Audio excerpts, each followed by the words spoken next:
Today, I won't lie to you, and I'm not exactly the most informed on narcissism and gaslighting, but I looked up a quick definition for this video so that way I could actually, explain this.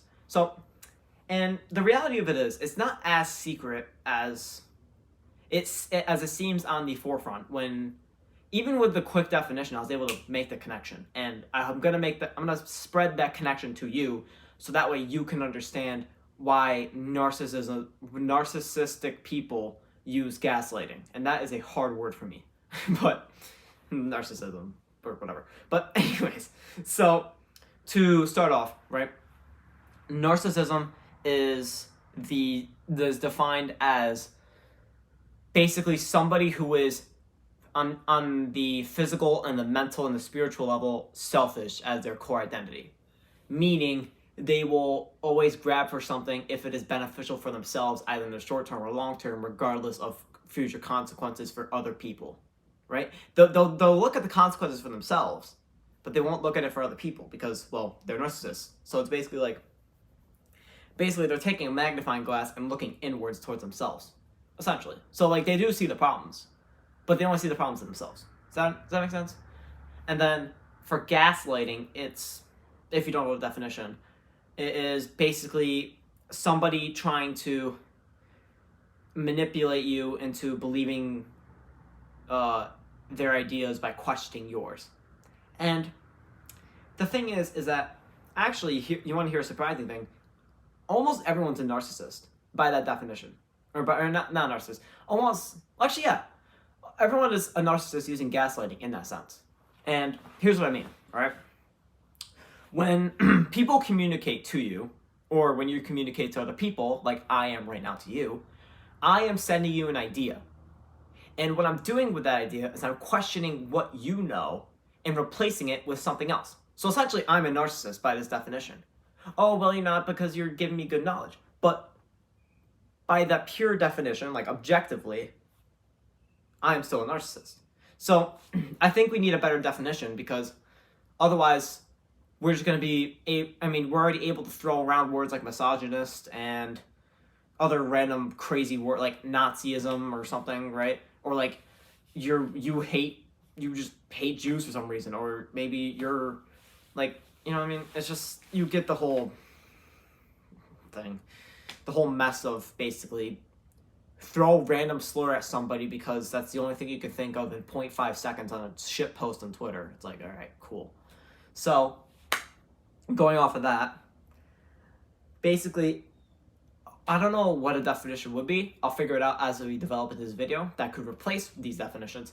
But the reason why narcissists use gaslighting in this example is because if you are questioning the stability of your ideas, you're questioning your identity at the core. And then in that moment, they're basically able to flood the crack with water, which is their kind of weak, fallible ideas, which don't really work out well. But since you're too busy looking somewhere else, you can't see that flooding into you. And a good example of this actually is music. And now you might be wondering, how are people narcissists in music? Well, the lyrics in music usually present an idea, in a sense. But you're too focused, at least this is from my experience, I'm too focused on the beat or the rhythm or whatever of the music that the lyrics that actually flow in could be completely poisonous to me, and I have no clue.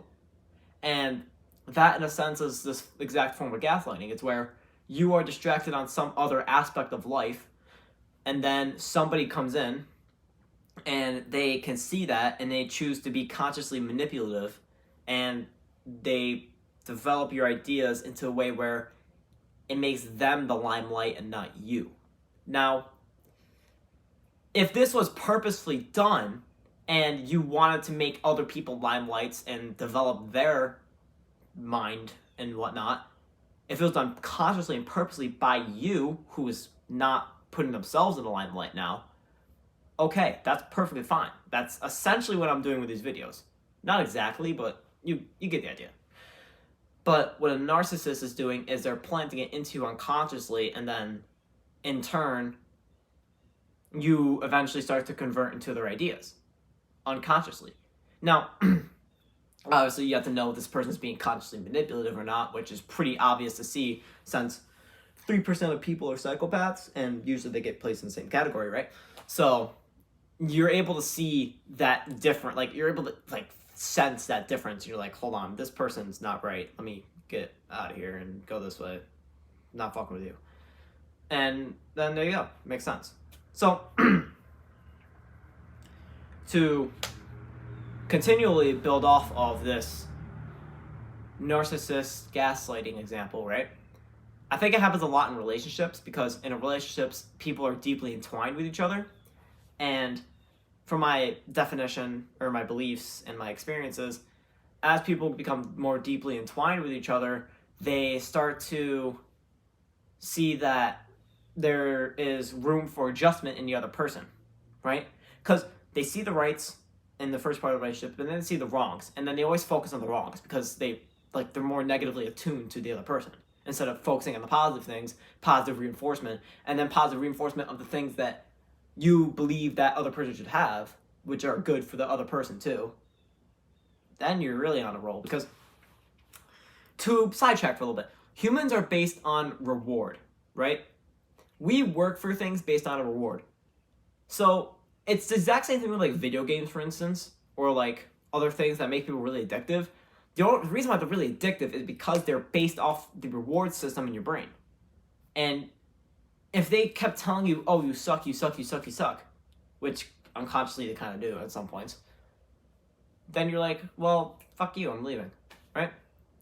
But if they keep telling you you're good, you're good, you're good, you're good, you're good, you're good, that'll reinforce the already stale and possibly outdated ideologies that you have in your mind. And then you really have to go searching for, okay, well, what is messing with me in the ways that I don't want it to, and how do I solve it? Then you have to get into the psychiatry, the deep journaling, stuff like that. And if you haven't practiced that, it's going to be a bit of a doozy at first, but I recommend you do practice it, even if it's not a problem that you currently know of. Just developing the idea of getting your ideas on paper helps you explain your ideas, and then it also helps you gain a concept of what you are as a person. But going back to the whole narcissist gaslighting thing.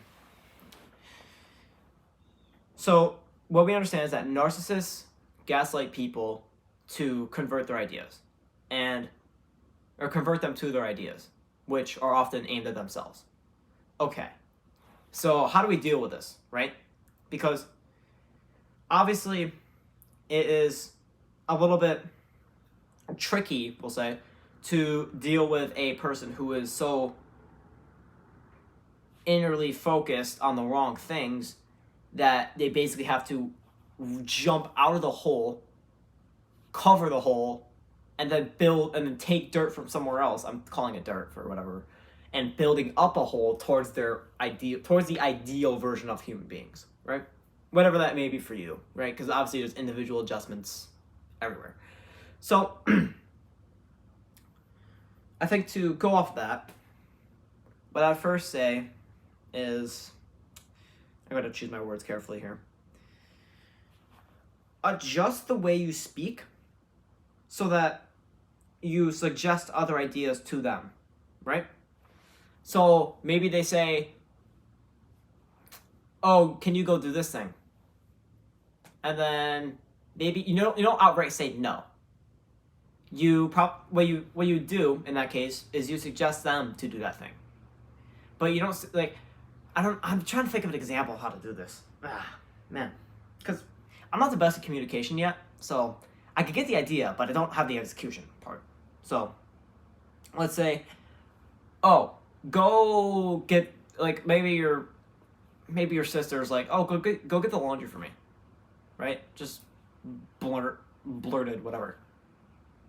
And then maybe you suggest,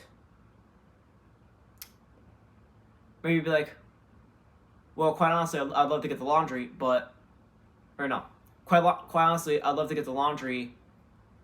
I'd also like to mention, though, that I'm currently trying to study for an SAT exam, so it'd be nice if you were able to do it instead.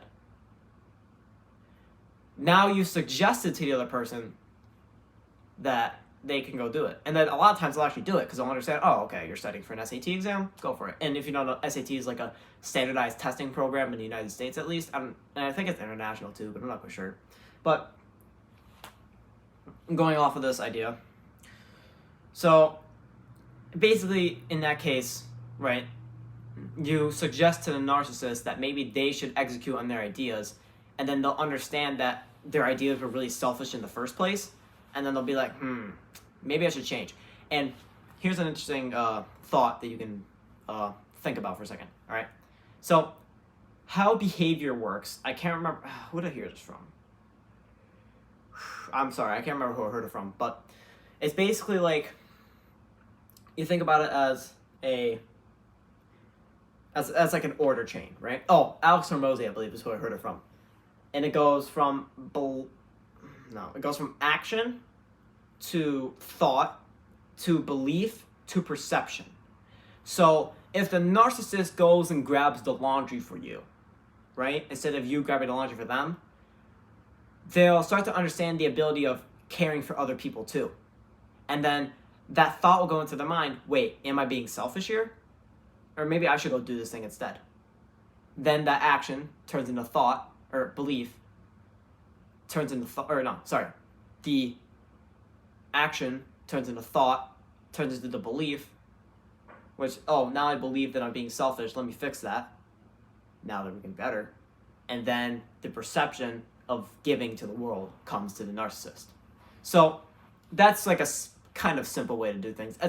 It's pretty difficult if you don't know communication. So How to Win Friends and Influence People by Dale Carnegie will definitely help you with that. If you're curious and like, oh, how do I get the steps of communication down? You can do that or read that book. And that'll really help develop the ideas to push your communication levels higher, so that way you can articulate and exemplify your ideas to be much more powerful than they were before. So get that in mind. And honestly, I don't know there's much else to say, because the gaslighting and narcissism just centers around the selfishness idea. And if you can convert someone from selfishness to selflessness, that is essentially problem solved, because, well, that's just simply how the ideal human being is a selfless sacrificer, essentially.